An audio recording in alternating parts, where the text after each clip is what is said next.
केंद्रीय आरोग्य राज्यमंत्री प्रतापराव जाधव यांच्या कारला भीषण अपघात झाल्याची धक्कादायक घटना समोर आली आहे। वाशिम जिल्ह्यातील मालेगाव जनिक समृद्धी महामार्गावर हा अपघात घडला आहे। कारने समोरून येणाऱ्या ट्रकला जोरदार धडक दिली। सुदैवाने अपघाताच्या वेळी मंत्री प्रतापराव जाधव कारमध्ये नसल्याने मोठी दुर्घटना टळली। हा अपघात इतका भीषण होता की कारचा अक्षरशः चक्काचूर झाला। या अपघातात मंत्री जाधव यांचे अंगरक्षक, एक सहकारी आणि कार चालक असे तिघे जण गंभीर जखमी झाले आहेत। घटनेची माहिती मिळताच पोलिसांनी तात्काळ घटनास्थळी धाव घेतली।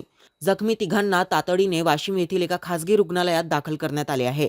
डॉक्टरांच्या माहितीनुसार तिघांचीही प्रकृती सध्या चिंताजनक असून त्यांच्यावर उपचार सुरू आहेत।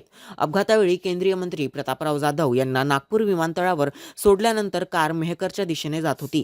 मध्यरात्रीच्या सुमारास हा भीषण अपघात घडला। अपघाताची माहिती मिळताच मंत्री प्रतापराव जाधव यांनी आपला दिल्ली दौरा तात्काळ रद्द केला। मुंबईहून ते मेहकर येथे परतले आणि रुग्णालयात जाऊन जखमींची भेट घेतली। जखमींच्या प्रकृतीची त्यांनी विचारपूस केली आणि योग्य उपचार करण्याच्या सूचना दिल्या। दरम्यान या भीषण अपघाताचा पुढील तपास पोलिसांकडून सुरू आहे।